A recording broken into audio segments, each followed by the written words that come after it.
To Belle's channel. Today we are doing the Frozen Wilds walkthrough part 2 and we are doing the quest the Shaman's Path.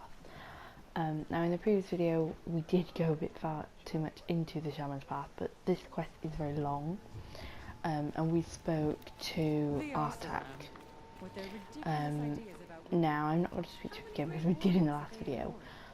So yeah, we're going to have to find Naltuk now, a part of the quest, and the quest, as I've already said, is called the Shaman's Path. It says the rumours of demons and spirits abound in the Bannock territory of the Cut. To learn more, Aloy must find someone who can separate fact from fabrication.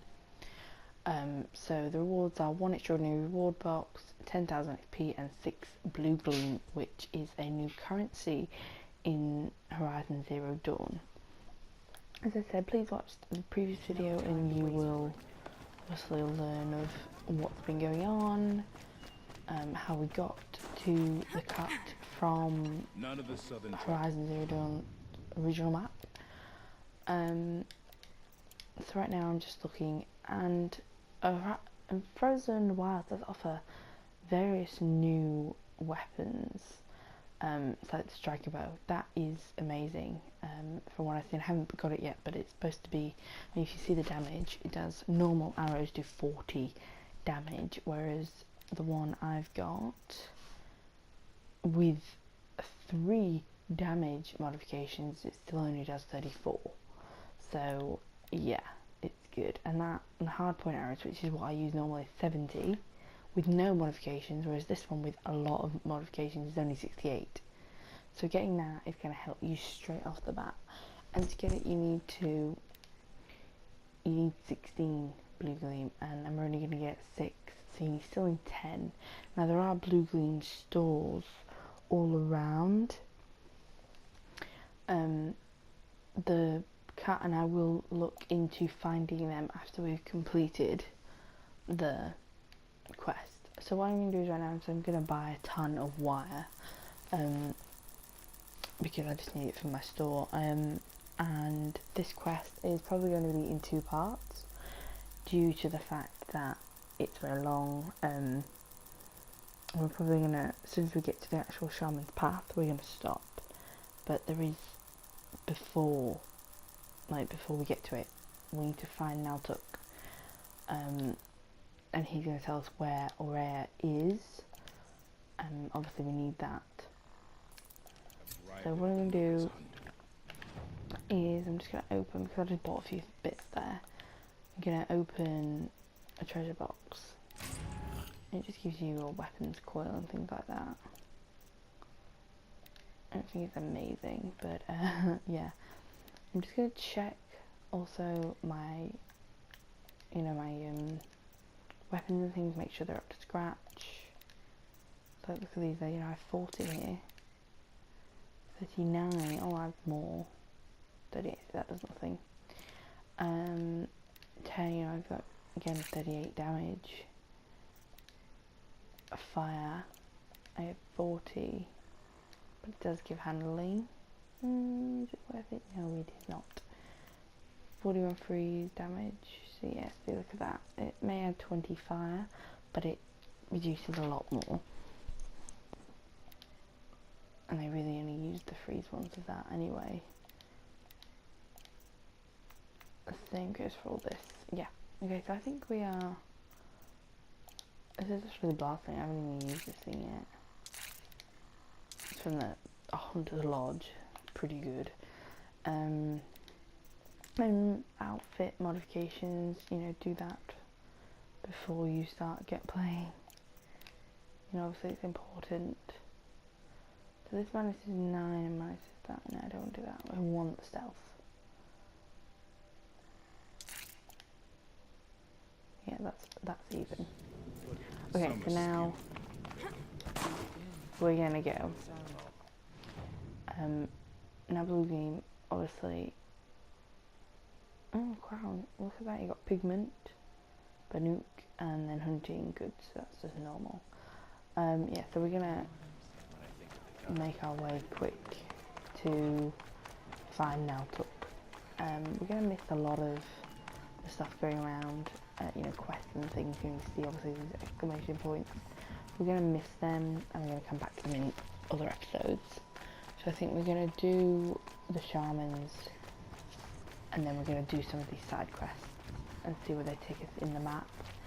The map itself is massive. I mean, you think, oh, that's just a little bit compared to the entire Horizon, but you got to remember this is just a DLC and it is quite massive, and they've almost given you an additional game. You know what I mean? And that's what DLCs are supposed to do, it's supposed to give you extra content. But it's extra content, not the feel of a very small, like 40 quid game for only 15 New Zealand points. Yeah, so let's keep going. We're only about, what, 150 steps away. Apprentice went north of the river. Hopefully not too far.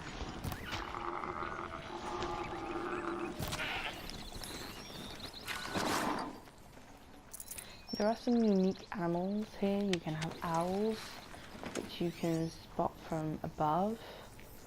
So there's one. You shoot them out the trees or as they're flying. You have goats, and I think you have another animal, but Looking out at that tower. It looks like it's sending out a pulse. And this is obviously very new. As you can see from these, they have these like weird tentacles coming out of them. That is a purple glow. Naltuk? Who are you? How did you find me? Bergrand told me you'd be out here. He's persistent. I've told that Oseram 1,000 times. I don't need to buy anything. And I'm not selling. I just need to find Araya. Well, you won't. She's gone where only shamans can tread. She seeks guidance from the voice in the blue light. That is her task. And the task she gave me is to observe the daemon's work. To stop it spreading, if I can. But what can I do about these towers? In only a few weeks, they've sprouted throughout the cut. The daemon's energy pulses from them. Rallies the machines, even repairs them. Will you tell me where Araya went? You ask a lot of questions.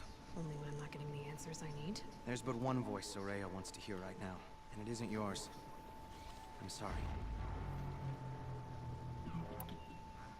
Aratak said this daemon was frenzying machines. Look there. Those with the purple markings. They belong to the daemon. They're stronger, more dangerous. I've seen something like this before. A corruption. But it wasn't from your daemon. You have? Well, then you know more than I do.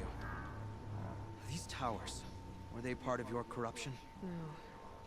Those are new to me too. Like I said, they empower the daemon's machines. They must be stopped.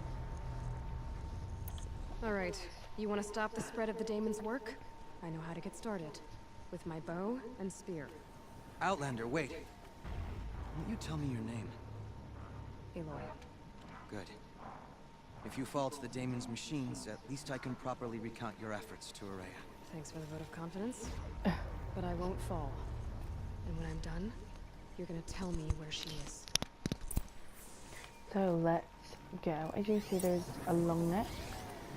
Sorry, a long leg, as well as 2 scrappers over there, and there is an additional one over there.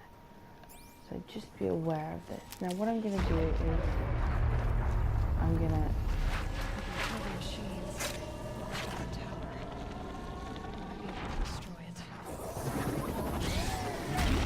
the thing with this is the tower heals them. So even if you kill them, which are the watchers, you can do that easily.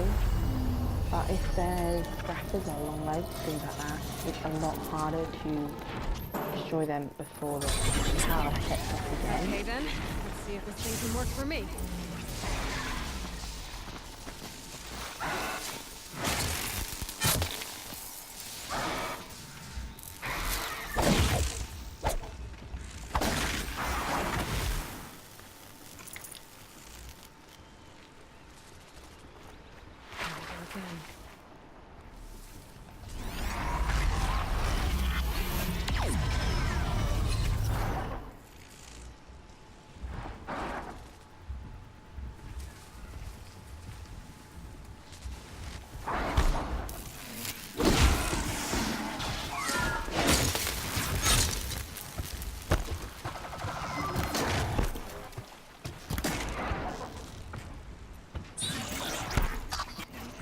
So now I'm going to run from this. Get here.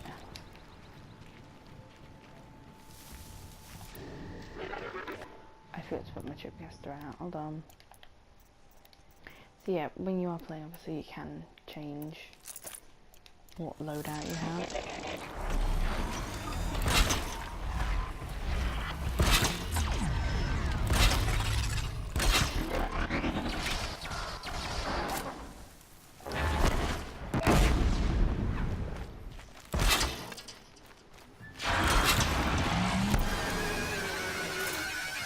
Settling something closer.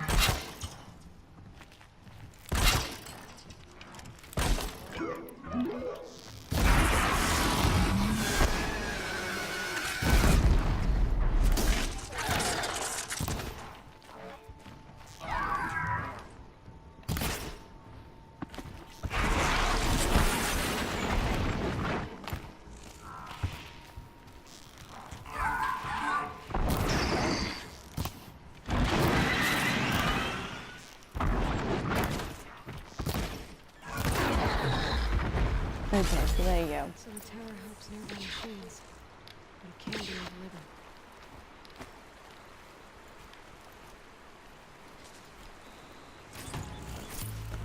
So yeah, what she just said was basically you can override these towers and they heal nearby machines. So they've obviously been used to corrupt things as well.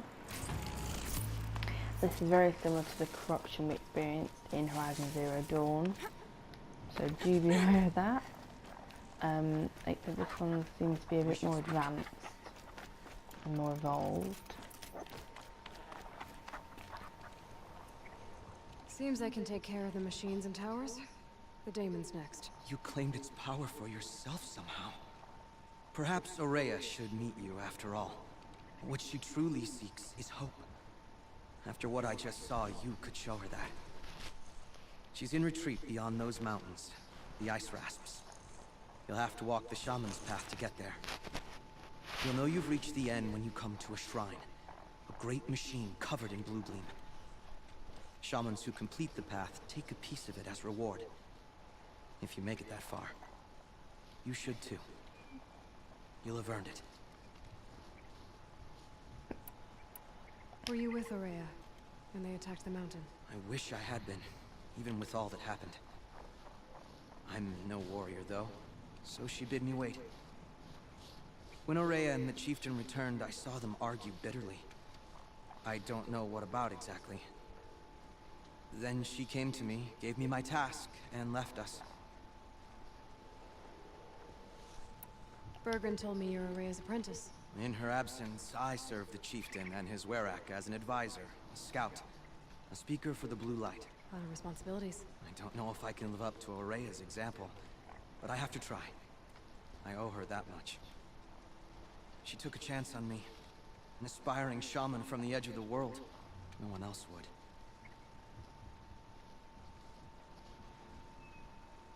You said something about blue gleam at the end of the shaman's path? A crystal that builds on the bodies of machines in the oldest ice. We Banuk believe it's the stuff of the blue light, frozen as it escapes their shells. You might be more interested that merchants will trade well for it. How do I cross this shaman's path? Go to the ice rasps. Then follow the markers through the ice caves and the waterfalls, and make the climb to the shrine. But be careful. The path is meant to be an ordeal, the final trial of a young shaman's training. And I'll find Aurea at the end of it? No. She goes further up, somewhere inside the mountain. If you see her, would you tell her, I have faith she will hear the voice again. Okay, so yeah. Alright, I guess I'm off to the ice rasps to find this shaman's path. So yeah, obviously this is going to be a lot longer ride if you're walking, but obviously I am running, so I don't need to wait as long.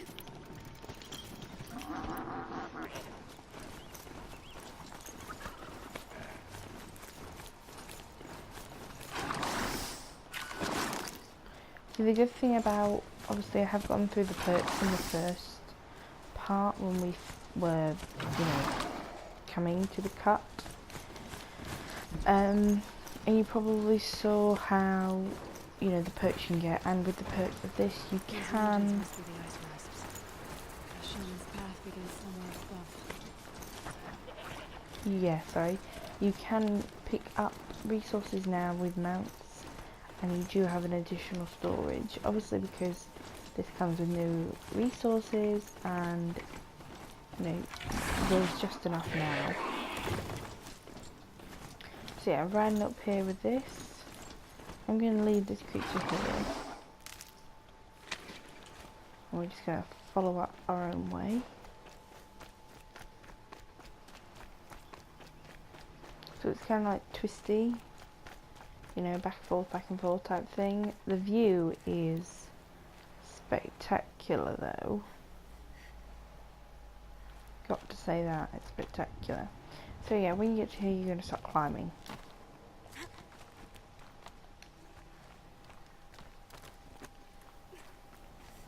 Across this bridge with cool little spiky side rails, and then you come to the path. As he said, it's a cave lit up by blue lights in a very conspicuous way. You know, it's quite a strange mountain, you know, very open, it's very strange. But yeah, so that's where we're going to leave the end of this video, and we're going to continue it in part 2. So I hope you watch the next video and find the conclusion to the Shaman's path, and if we find Aurea and learn what she knows about this daemon. Thank you for watching. See you in the next part.